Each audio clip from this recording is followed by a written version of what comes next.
Fala galera, professor Rafael de Filosofia. Nessa videoaula, então, a gente vai conversar sobre a atividade passada, né? Onde eu passei a visão relativista, cética e assocrática no que diz respeito ao conhecimento do bem e do mal, do certo e do errado, né? E eu pedi a opinião de vocês. Eu acabei de olhá-las e eu vi que não teve ninguém que concordou com a cética, né? Ficou entre relativistas e socráticos, tá? Os que acham que o bem é relativo e os que acham que existe o bem, e mesmo que a gente não o alcance, é interessante tentar alcançá-lo, né? Ficou nesta briga.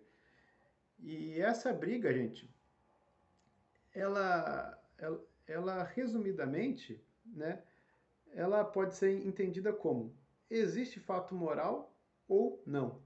Existe o certo e o errado, o bem e o mal, moral, ou não existe? Então aqui vamos entender. Para o relativista e para o cético, isso acaba, os dois estão no time dos que dizem que não existe fato moral, tá? Os céticos normalmente eles, por não acreditar na nossa capacidade cognitiva de é, alcançar a verdade sobre o bem e o mal, sobre o certo ou o errado, eles acabam é, aceitando a ideia de seguir a tradição, né? Já que eu não posso dizer o que é certo ou errado, eu vou seguir o que já vem sendo dito, certo? Eu vou seguir o que tradicionalmente é entendido como bem ou mal, porque deve haver uma certa sabedoria na tradição. Os céticos normalmente pensam assim. Os relativistas, por acharem que é tudo relativo, né, eles também acabam adotando a ideia de convenção. Não há como a gente descobrir o certo ou errado, o bem ou mal, então a gente fala que o que é certo ou errado é o que a sociedade convencionou chamar de certo e errado. Nesse sentido, acaba que os céticos e os relativistas acabam indo nesse mesmo barco, né? Acabam adotando a ideia de convenção, né? De entender o bem e o mal como convenção. Se convencionou que isso é certo e que aquilo é errado, né? O cético, então, ele vai seguir a tradição, vai obedecer à tradição, porque acha que, que a gente é incapaz de descobrir de fato o bem e o mal, então há uma certa sabedoria na tradição, nesse legado, né, que a gente recebeu. Já a visão socrática não, existe o bem e o mal e a gente deve alcançá-lo, descobri-lo.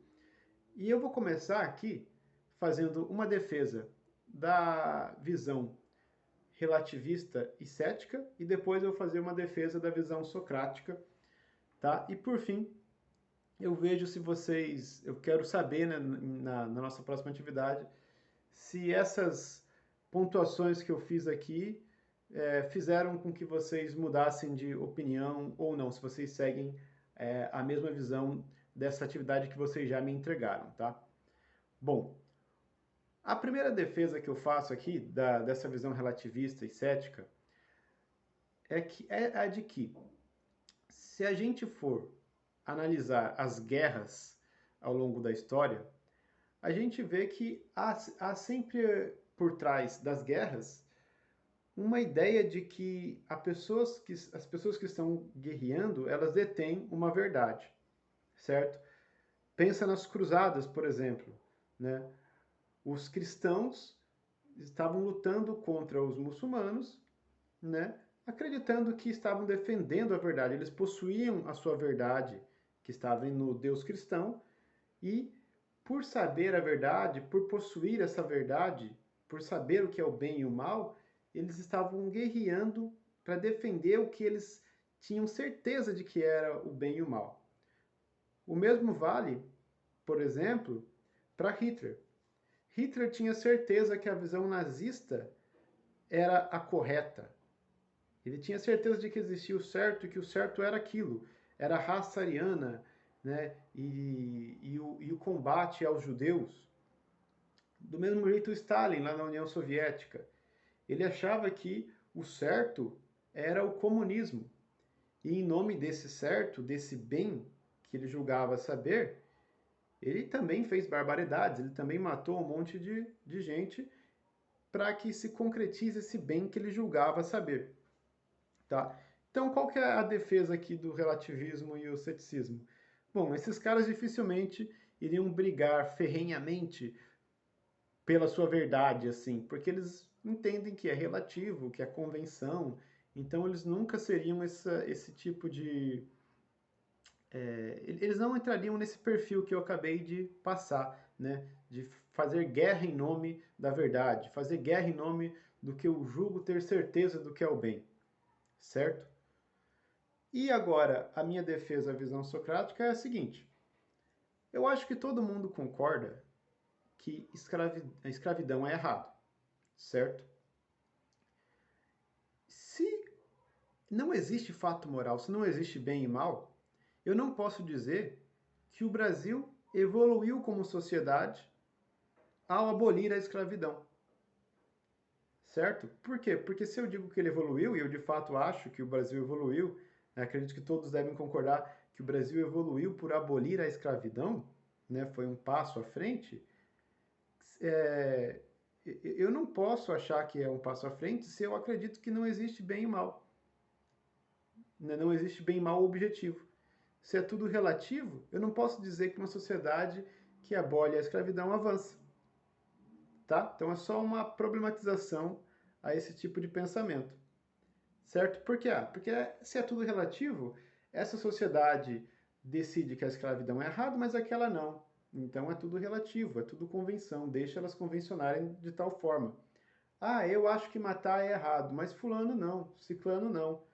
Então, então como não tem o bem e o mal objetivo, eu tenho que respeitar essa convenção dele de que matar é correto, sabe?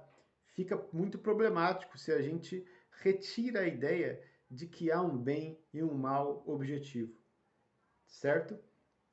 Então eu vou querer saber nessa próxima atividade agora se essas ponderações fizeram vocês mudarem de opinião ou se não mudaram de opinião, se vocês pelo menos mudaram alguma certa perspectiva na defesa de vocês, né? Do posicionamento relativista ou socrático. Estou falando só esses dois porque ninguém concordou com a visão cética, tá? Bom, e agora, como as atividades, as aulas do Centro de Mídias, eles se voltaram para arte, para estética, também nessa próxima atividade eu vou passar algumas questões de opinião sobre arte para a gente problematizar depois novamente. Beleza? Então, qualquer dúvida, mande mensagem para mim no WhatsApp e é isso aí. Valeu!